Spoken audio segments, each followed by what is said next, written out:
Hey guys, I wanted to share a story that has been ongoing for me for the past year in hopes that some people might be going through a similar situation and can maybe gain some benefit from hearing what I had to go through. And this is the story of my herniated disc. I was diagnosed with a herniated disc in 2020, and I have gone through a lot of doctor's visits and treatment to try and resolve the issue. Like a lot of people, when I started to experience back pain, I went to YouTube, I went online, and I consumed as much information as possible. I came to find out that a lot of people have very different stories, and there are a lot of differences that you can find between person A and person B. But there are a lot of similarities, and when you start to find people that have very similar symptoms to you, a lot of the time that can help you to narrow down your diagnosis and gain a better perspective on what you can do to treat the disc herniation and overall improve your condition. So for me, the journey really begins in February of 2020. I am someone who is fairly active. I am by no means a really rigorous athlete, but I do like to lift. And at the time, I was very involved in doing CrossFit. That is something that I have been doing for about 4 years in February of 2020. So I was familiar with a lot of the workouts and the movements, but that doesn't mean that I am always perfect. It means that I am very susceptible to getting injuries if I lose focus, because when you start to look at doing workouts that could involve a 1 rep max, you're looking at fairly heavy weight. So I am guessing that my disc herniation occurred due to a deadlift gone wrong. I probably first started noticing symptoms a little before Valentine's Day in 2020. And the way that my symptoms first presented themselves were in the form of hip pain. So I had a hard time walking and standing up straight. And it wasn't too bad. At first, the first couple days, it almost felt the same way that my legs feel after doing a heavy day of squats, except that sensation was in my lower back. So my lower back felt very fatigued, and moving it in certain ways would make it somewhat achy, but it wasn't terrible. And I could kind of go through my day-to-day life and be just fine. But when I started to work out, when I started to do movements like squats or deadlifts or anything of that nature, my form would be completely off. I was trying to avoid the pain or the sensation of exhaustion, and that would compromise my form. So I would have a very lopsided squat, and I really couldn't do a lot of the movements. At the time, I thought it was just kind of a one-time injury and something that would repair itself somewhat quickly. I continued to work out, but I did modify my workouts. A lot of the time when the workout called for squats, I would substitute lunges because I was able to keep my core straight and there wasn't a whole lot of bending at the hip. And that was the biggest thing that irritated me. About 2 weeks later, I was continuing to work out and I was slowly feeling better. The initial pain had kind of subsided, and I only really felt any type of sensation when I was doing a hip hinge or a movement that required any type of hinging. But I continued to work out, and during a warm-up one day, I did a movement that required me to stretch my leg, and I moved my left leg about 45 degrees to the right, so kind of like this. And that irritated my hip again, and all of this sensation came back about twofold. At that point, I kind of realized that I wasn't on the path to recovery that I had hoped to experience. So I fairly quickly booked an appointment with my primary care physician. So about a week passed between the re-irritation of my hip pain and me actually getting in to see the doctor. The doctor that I went to is a resident, so that means he has a supervising doctor that works above him. And when he did an exam on my leg and my back, he concluded that it was most likely a pulled muscle or an irritated muscle in the lower back area. And he said that I should go to physical therapy. But my doctor is a resident, and he has a supervisor who also came in, and she determined that I should probably go to get an x-ray. Now, if you're following the timeline here, I went to the doctor a couple weeks after Valentine's Day in 2020. My appointment was actually early March, and at the time, there was a pandemic that was just beginning to get global coverage, as well as really become prominent in US coverage. So I determined the last place I wanted to be was in a doctor's waiting room, and I just kind of put a hold on getting my x-ray. During that time, I figured what most doctors would prescribe to me is rest and relaxation. So the gyms were closing down. It was honestly hard to get into the doctor at that point. And I waited a little while before I got my x-ray. I did continue to work out at home, but that gave me more control over the types of movements that I did.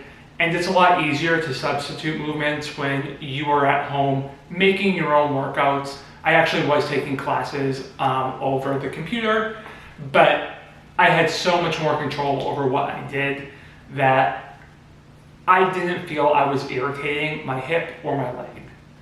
But around May, I kind of determined that I still have hip pain, and now the pain is going down into my left leg. And I really should be getting an x-ray. So toward the end of May, I decided to mask up and go see a doctor and get my x-rays done. Now, anyone that's ever gotten x-rays knows that they are expensive, and even with my insurance, I ended up paying a good amount for my x-rays. And the conclusion was that I had either some arthritis on my hip or a little bone spur. I'm not exactly sure what the name was. They did give me a specific name for a spur that can happen on the hip bone, and it kind of causes a snagging sensation that can result in pain, and it would also explain why my squats were so lopsided. After I got my x-ray, I began to go to physical therapy, and on my first treatment with the physical therapist, he said, yeah, I don't think that this is any type of a hip impingement. Usually there's a lot more clicking with a hip impingement, and the pain presents itself somewhat suddenly and a lot sharper than what I was experiencing. Granted, I now know that I don't have a hip impingement, and my only basis on this diagnosis is from my physical therapist, so I could be completely wrong here.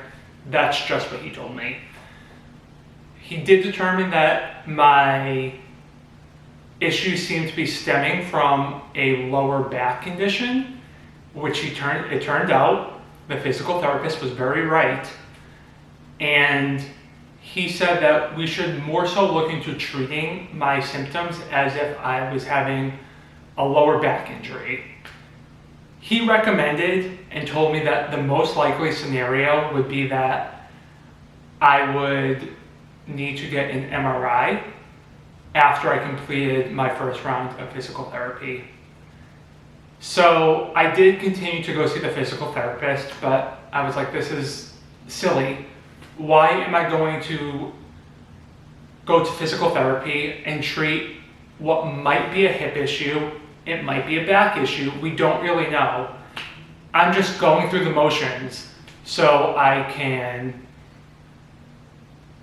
get to the MRI. So I contacted my doctor at this point, and he was able to kind of push me through to get an MRI based on the fact that I was getting conflicting information from him and the physical therapist. And also I had waited a good amount of time. Usually the reason that people go through physical therapy before they get the MRI is because they want to account for the fact that rest and controlled movements can help to improve conditions. Even if it is a herniated disc, a lot of the time, if you rest and don't irritate it for a couple weeks, you will see your symptoms subside. That didn't happen for me, and because of the pandemic, I had already been resting for over 2 months at that point. So it ended up being July that I was able to get my MRI. It was right at the beginning of July. I want to say it was right after the 4th. I went in, got my MRI, and the doctor had confirmed that I had a herniated disc. It was an L4-L5 herniated disc, which corresponds to the vertebrae. So the disc is located in between my L4-L5 vertebrae in my back.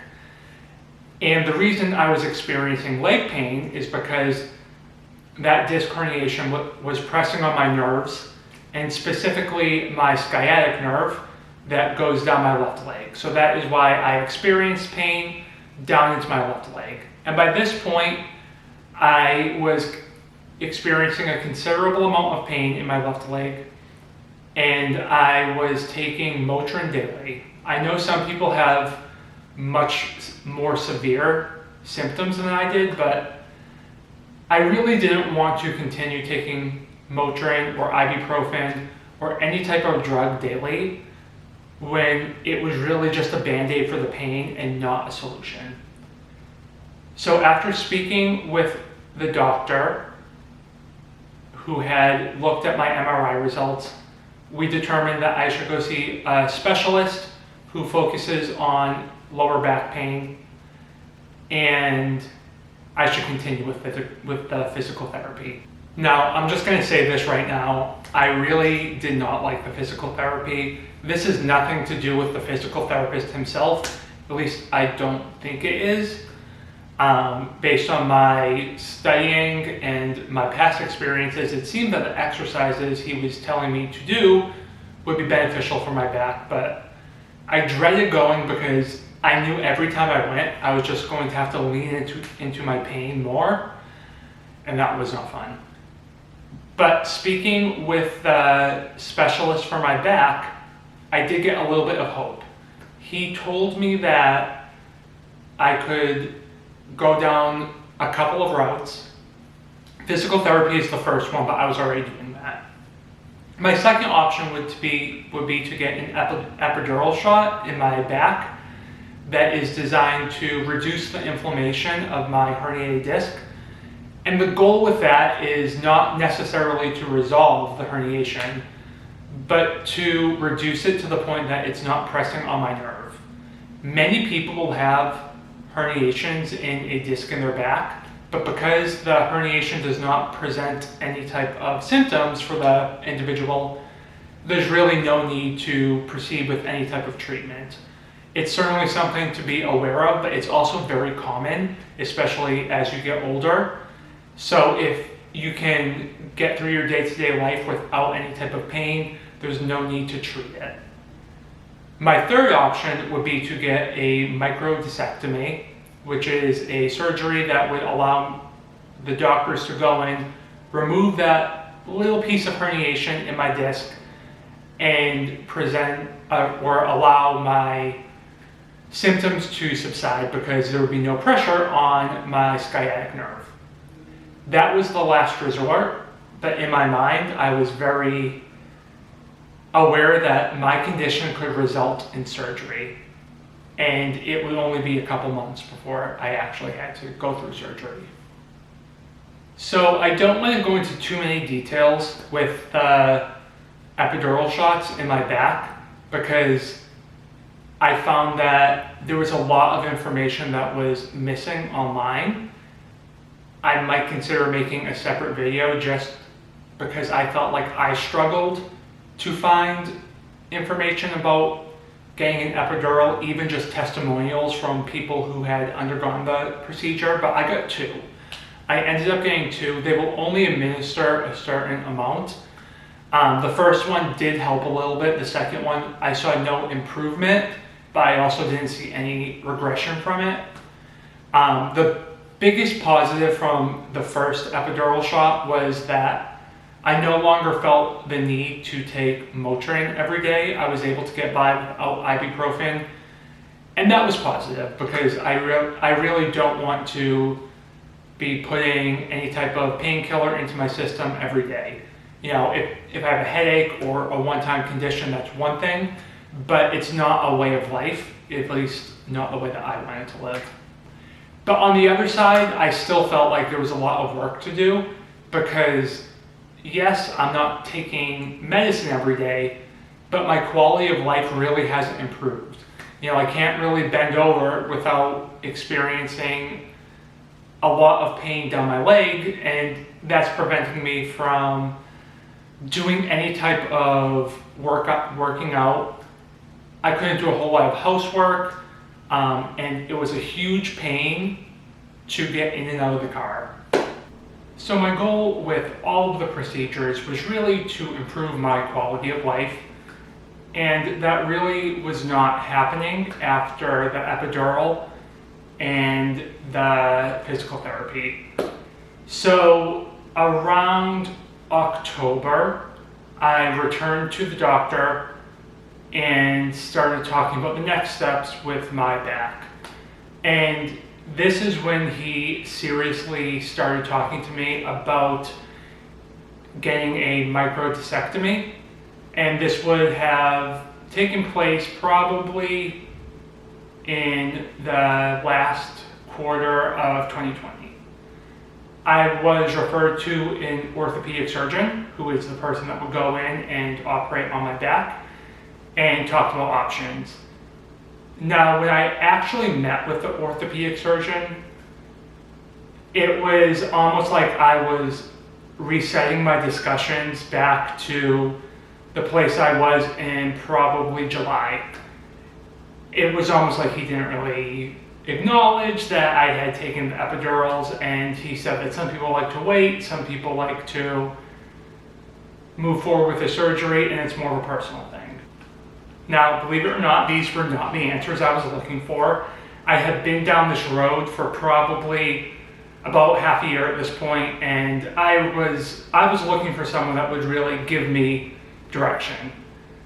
Because no one wants to have surgery, but I also didn't want to go for another 6 months with pain in my back and pain going down my leg. So at the end of that appointment, we kind of left the option for surgery up in the air. But I filled out all of this paperwork and basically gave them the green light to operate on my back if we needed to.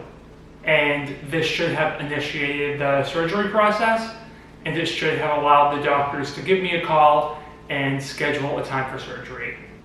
About 2 weeks passed, and after not hearing from the surgeon, not hearing from a doctor, I called them up and said, hey, what's going on? I was supposed to schedule my surgery. I am looking to have a microdiscectomy. Now keep in mind, I am calling the doctor to be proactive.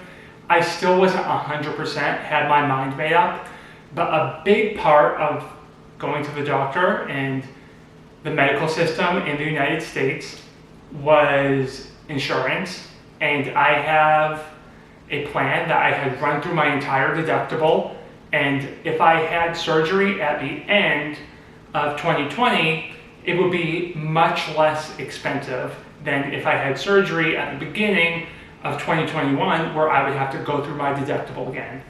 But it seemed to me like the people who worked in medical administration did not have the same train of thought, which is fine, but I called them up and they had not done anything to begin the surgery process. So I was utterly discouraged, and quite frankly, I had plans to visit family on the other side of the country toward the end of 2020, and I didn't want to put that on hold for a surgery that might happen, especially when it was dependent upon people who weren't calling me and giving me straightforward answers. So by November, I had essentially made my mind up that I was going to travel over the Christmas break or Thanksgiving into Christmas. And of course, the pandemic comes into play here. I was traveling as safely as possible. Spoiler alert here, I did not get sick. JetBlue did a pretty good job with the whole safety precautions, so thumbs up to them, but that is a side piece in this story. So with my back, I decided that I was going to have to, at this point, if I was going to proceed with a microdiscectomy, do it in 2021. So this is what I told the surgeon. This is what I told the medical receptionist who was speaking to me on behalf of the surgeon. And I went home for a couple of months. And this allowed me to really rest my back. You know, during my time working, or my time leading up to November, I was working out, not as much as I would like to, and far less intense than I would like to, but I was integrating new movements into my workout slowly. Focused a lot on upper body because that was safer for me. But when I was at home, I did very little working out. Probably not the healthiest solution, but I do think it helped my back, because after a couple weeks, the leg pain was subsiding. I was much more comfortable, and I felt like I was healing a good amount. Then we reach the middle of December, and I went to a friend's house, and I sat in a chair, you know, like people do. But this chair was apparently not the right chair for my back, because I really hurt it again, and this was a different type of pain, but I felt it might be at the same root cause. So I sat down, and then afterwards my entire lower back was very stiff. I could barely move. I could barely sit down and stand up. This was probably a week and a half prior to Christmas. So I'm having a hard time getting up and down from chairs. Can't really walk around. I can't do a whole lot of anything. And I was worried that I had made my herniated disc significantly worse. Now, my leg pain was still reducing, but as I've learned with a herniated disc, the impact and the pain you feel often comes from nerve compression. And I might still have some relief on that one sciatic nerve that goes down my left leg, but the disc herniation could now be pressing on other nerves that extend into my lower back, both the left and the right side. And that was the pain I was feeling. Now, I have had lower back pain before. Usually it subsides within a week. This progressed much slower, but it did progress. Within a week, I was able to stand up with less pain, but it was still a big burden to me, to the point where I was not able to do any type of exercise other than walking. But come the week after Christmas, my back actually started to improve. Not perfect, but it was getting better. The progress was to the point that I was able to bend a little bit. I was able to do things like laundry. You know, you don't think about how much movement is involved with laundry until you struggle to do it. So I was able to do regular household chores with a low level of discomfort. But this was enough to indicate to me that I wasn't going to be going down a long 6-month battle with my lower back. It might take 4 weeks to heal, and that's okay. as long as I see progress and I start to reach some benchmarks that indicate to me that I am going to improve. And then I returned home after my long vacation, if you want to call it that, on the East Coast, and I started to slowly improve even more. And that is about where I am right now. I feel that my lower back is somewhat stiff, but my leg pain is almost completely gone. And I'm really fortunate that I did not go through with surgery, because at this point I don't think it's necessary. I think that I am still going to have to moderate my movements to recover, but it feels like rest was a big piece of allowing my back to heal. And that is really encouraging at this point in my life. And to be quite honest with you, I hope that this is close to the end of my road. I'm hoping that I will slowly be able to integrate more weightlifting movements back into my life, because that is something I really enjoy doing. I'm not a bodybuilder by any stretch of the imagination, but I do enjoy lifting weights and being active. And not being able to do that has been really difficult for me, but there's a part of me that is somewhat grateful that this happened during a pandemic, because my comfort level going to the gym or engaging in group classes is less than it would be during a regular year. So I can't say for certain that I would be working out to the same degree regardless of back pain at this point in time because of the pandemic. And I'm also still talking with doctors less frequently, but I want to be able to receive treatment more quickly and go through less administrative hoops to get that treatment if I need it in the near future. So for anyone that is experiencing lower back pain, sciatic nerve pain, or any type of pain associated with a disc herniation, I would recommend these three things to you. Number one, you want to be really, really proactive when speaking to doctors. I found that the harder I pushed, the faster I made progress with receiving treatment and making appointments.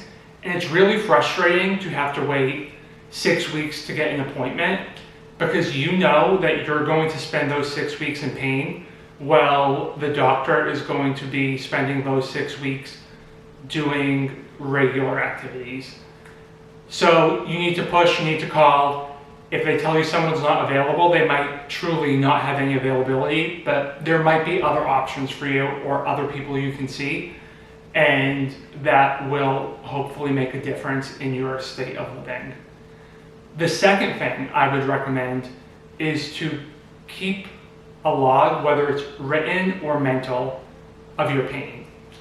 And the reason I say this is because they always ask your level of pain.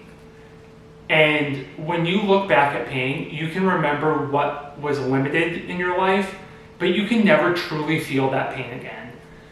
I think of the time more recently when I hurt my back over the Christmas break, and I know I had a hard time getting in and out of chairs. I know the pillows that I use to be comfortable, but I can't truly feel that pain again, thankfully. But when a doctor asks, they will want some number or some benchmark to relate to your pain. So do whatever you can to remember that. And it might not be a number that you want to associate with it, but if you can tell the doctor, well, my pain was preventing me from doing laundry because I couldn't hinge at my hips, and I couldn't bend down to get a plastic bag in the lower drawer, and I couldn't raise my leg to get into the bathtub. All of those things are good indications for a doctor as to your level of pain and potentially what nerves or what parts of your body are being impacted by your condition. And the third thing that is really hard, but you really do need to keep in mind, is to be patient. I know that my pain, compared to other people with sciatic nerve pain, is probably on the moderate to lower side of pain. And even though I did not feel lucky, in hindsight, I know I could have had things a lot worse. So you need to give yourself some time. You don't want to jump into surgery just because it seems like the quick solution. But if you really can't move, if you're lying on the floor on your stomach all day because that is the only comfortable position, you might want to proceed with treatment a little bit quicker than I did. I'm really grateful that I was able to suck it up and deal with the time it took to recover. And I'm hoping that I'm going to make a full recovery. But even with that, I know that I'm always going to have a weak spot on my body. This is true if you get surgery or if you don't. That disc herniation will never truly go away. You will always have a part of your disc that is susceptible to injury, and you want to keep that in mind. So I continue to do movement and exercises that will strengthen my core so I can engage in a higher level of weightlifting while protecting my L4-L5 disc and keeping my posture as good as it can be. And that is really where I currently am.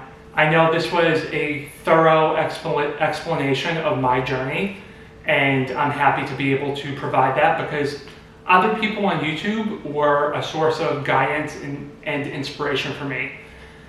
I really didn't know anyone who had gone through a similar procedure to me, and I wanted to include most of the details, especially the ones that indicated I needed more treatment during this discussion with you.